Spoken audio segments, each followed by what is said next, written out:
Sir ఎలాగుంది అన్నా canteen భోజనం చెప్పండి సార్ ఒకసారి.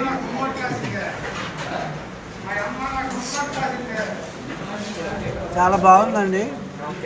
మంచి ప్రొడక్షన్ ఇచ్చారు. ఈ విషయంలో ప్రతి ఒక్క ప్రజలందరూ కూడా, ముఖ్యంగా పేదవాళ్ళు చాలా ఆనందిస్తున్నారు.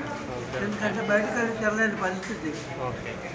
అది 5 రూపాయలకే మా కడుపు నింపడం అనేది చాలా గర్వకారణం. ఓకే, థ్యాంక్ యూ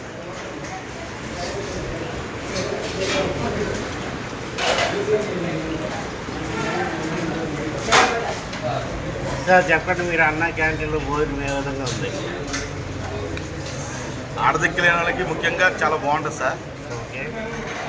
మరి ఇంటి దగ్గర ఉండే వాళ్ళు ఉంటారు కాబట్టి 5 రూపాయలకి అన్నా క్యాంటీన్లో భోజనం దొరుకుతుంది. చాలా హాయిగా ఉంది. భోజనం అయితే చాలా బాగుంది. Okay, thank you sir.